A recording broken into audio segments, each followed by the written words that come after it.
Hi, I'm Gina Lucrezi and this is Justin Keller, and we're doing the Trail Sisters Road Tour sponsored by Fast Trail Running.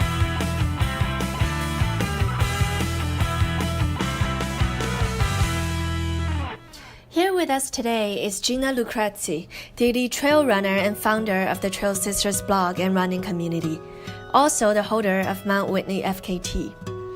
In 2011, she jumped on board with Trail Runner magazine as their advertising manager.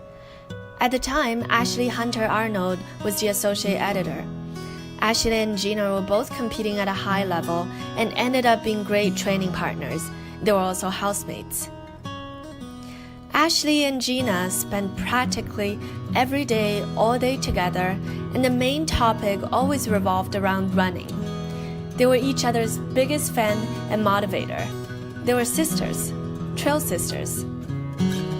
Gina wanted to create a community where anyone can visit and find camaraderie, empowerment, and motivation from shared stories and experiences.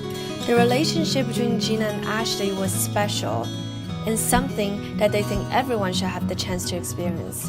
So they decided to create trailsisters.net. Historically, women don't have very much voice in sports for multiple reasons. So the site serves as a platform for female expression. The information can be digested by everyone, but will always come from a female's point of view. Years ago, Ashley and I were both working for Trail Runner magazine in Carpenville, Colorado. So you were colleagues?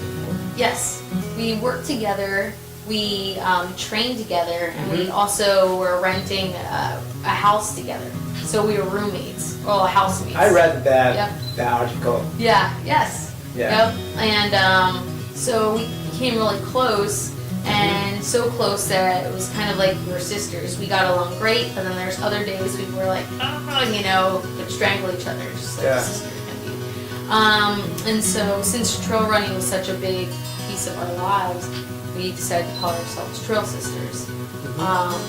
And then it wasn't until, I guess Trail Sisters has been around now for a little over a year and a half, kind of decided that after working with different publications in the United States and just seeing things in the industry and what the media was coming out with, I felt like there was a lack of content for women from the female voice. There's content out there for women, but a lot of times it's not developed from female. And I think when trying to tell women about trail running and other aspects of the sport, it's kind of nice to hear it from another woman. So I had some time and essentially resources, and one day I went on Squarespace and I pretty much created Trail Sisters. Justin came home from work at Ultimate Direction and he's like, what did you do today? I'm like, I started a website.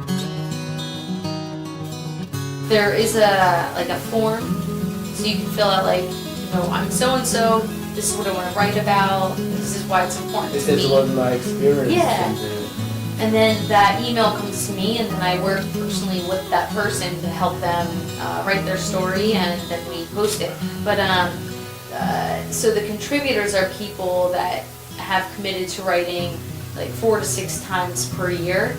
And then we have guest contributors, which it could be just one time, that they've written something. If they want to write more, that's fine too. But I'm open to any female that wants to share their story, as long as it falls within, speaking about trail running and, it has some good values to it. So, the whole idea of Trail Sisters is to have articles and content for people, men and women actually. Some articles are very directed at women, but most can be read by anybody. The whole idea is for it to reach anybody and everybody on the spectrum. Creating ideas, so I don't have to give her any of mine. Really? She has plenty. But no, I've just tried to support by helping with some of the, the technology and whatnot. I learned how to do WordPress, so I help with the website. So you're a technology person? Well, not really, but I figured it out. And You've learned yourself to be. yeah, yeah. I've watched enough YouTube videos about how to build WordPress websites. Yeah, and it's that requires but it's at this point there's so much content on the site, it's a lot to keep up with. But Gina runs Trail Sisters, and I'm just kind of there to support her and figure out how I can help with some of the details of the technology of the website and driving the van. I've spent a lot of hours behind the wheel. I'm kind of a professional driver on this trip. So that's about the extent of my. And you help with the shipping. Oh yeah. So you prepare the food every day. So Right. The coffee. I make the coffee every morning. So who is the cook?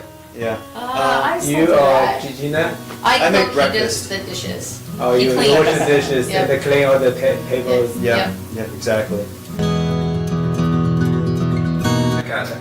So let's talk about a kind of serious topic. It's about the article on the Iron Bar. The name is Women's and Men's Pay in Trail and Ultra Running. Yeah, this is a very, very good article, and there is more than 100 comments. It is very rare on their website. And this is a kind of controversial article. So why do you want to talk about this? Why would I talk about? There's like a. Just from the view of the female running, just to help them to. Yeah, the reason why I wanted to talk about it is, I've been in the sport long enough on both sides, so working for the industry, and then also as a runner and as a sponsored runner. Yeah. And I have many friends in the space, both male and female, and it's quite obvious to see that there were discrepancies in how women were paid and how men were being paid, and I just thought it was. I felt very compelled to make an article about it, to bring it to light. Everybody knows it's happening, and nobody will put it in words. And I kind of felt like, well, okay, I'll put it in words. I'll be the little whistleblower and get some talk about it. And see what's the feedback from other people, and see what other people thought about this. You have feedback on both sides, of course, and that's fine. Everybody's entitled to their opinion, and it's great that they speak up in general, so we have, things to go off of. But, the women obviously were super excited about it because, yeah, of course. Yeah, I mean, if a female's achieving the same standard as a male, don't quite understand why they would be valued at Get the less. less paid or less support from the brand. Yeah. But I saw a comment from Buzz Rio. Yes. Yeah, he is the vice president of the Ultimate Direction. Right. And then he states the pay difference is not caused by the gender difference, but he states it's mainly caused by the stock quality. Yeah, he posted an example about the Kilian and his girlfriend Emily. Oh, Even Emily did a very good job in the trail running, but maybe a lot of companies was on Kilian because they thought that Kilian has more value in this industry. So, what do you think about what do I think about his comment? Buzz's comment? Yeah. Like I said, everybody's entitled to their comment and their opinions. And I think there is truth to people are valued on their superstardom, their star quality. Yeah. I don't agree that that's the only thing that people are judged on. I think there's more to it than that. So to say, I don't believe that happens across the board at every single brand or sponsor. And so for the ones that, are really fair with the, just pretend, for instance, you have one athlete. Let's say you have a brand that has a male athlete and a female athlete, and let's just say they both win hard rock. I'm just throwing something out there. If they both win hard rock, I would think that their bonuses or whatever Oh, the bonus is different? they should be the same. For some brands, yes. For some brands, not. So what about the Ultimate Direction? That must be the same. don't know? I don't know, and even if I did, I can't comment on that stuff Yeah. because it is all confidential. Yeah. But I mean, there's a lot of brands that are really great about it, but then there's some that aren't, and it's just kind of how it goes. But bringing more light to the conversation into how people are seeing things, it's a good thing to talk about, and hopefully that Yeah. moves the needle in the right direction to have more equality. So the CCC was my first 100K. I think I've only run like 3 of them, but it was my first one. It went really well, so that's one of my most memorable races. Yeah. And what I learned, that was one of, I haven't raced in Europe a ton, but one of the things, especially from that race that I remembered, was, and this might attribute to the mountain running, but you Yeah. go straight up and straight down. In running in America or whatever, it's a lot of switchbacks to get to the top of the mountain. So you go back and forth, then you get to the The top. same route, they just go and they get back. Yeah, so you go up and down by side to side, versus in Europe, a lot of times you just go, up, down. That's more like a Yep. go straight and then get down. Exactly. So I think that was one huge thing, and I'm not used to that so much. What else? So what about the course of the Colorado? I know there's a lot of mountains like the 14ers in the Colorado. Mhm. What's the condition of the mountains? There's like a switchback or just like straight mountains go up and down? The switchback. That's also switchback. Yeah, a lot of, just in general, hiking trails, mountain trails, a lot of things in the U.S. is a lot of switchback to get to the top. Like because the US has very good trail system, so I they think have so. kind of better trail. I wouldn't say better, but that's just the way they seem to do it. They rather... Yeah, the different style. Yes, it's just their style. And I think the treat, or one of the neatest things of traveling and experiencing other cultures, other races, is like seeing how they do, how they hold the race, the terrain they put it on. Here, I didn't get to run the race, but hearing what Justin was saying, how it's so technical, and that you even got to run, up and down marble steps, and you're in between these tea trees, and there's just a lot different from anything in the U.S. and then also from Europe, But that's what's so cool about it. There doesn't need to be any right or wrong. It's just different. It's been great doing this all summer. We started in May, traveling across the country, just stopping at specialty retailers and putting on inspirational, educational presentations for women in trail running. I think the best thing about the van is definitely the toilet, and the worst thing about the van is also the toilet. But it's been great so far, and thanks for checking out our van life. We drove through, I think, what was it, 27? Yeah, I think we're right around 27 states. So what is Van your is- route to from the west coast to east coast or from east to west? So are you just random, just I want to go anywhere? And Kind of.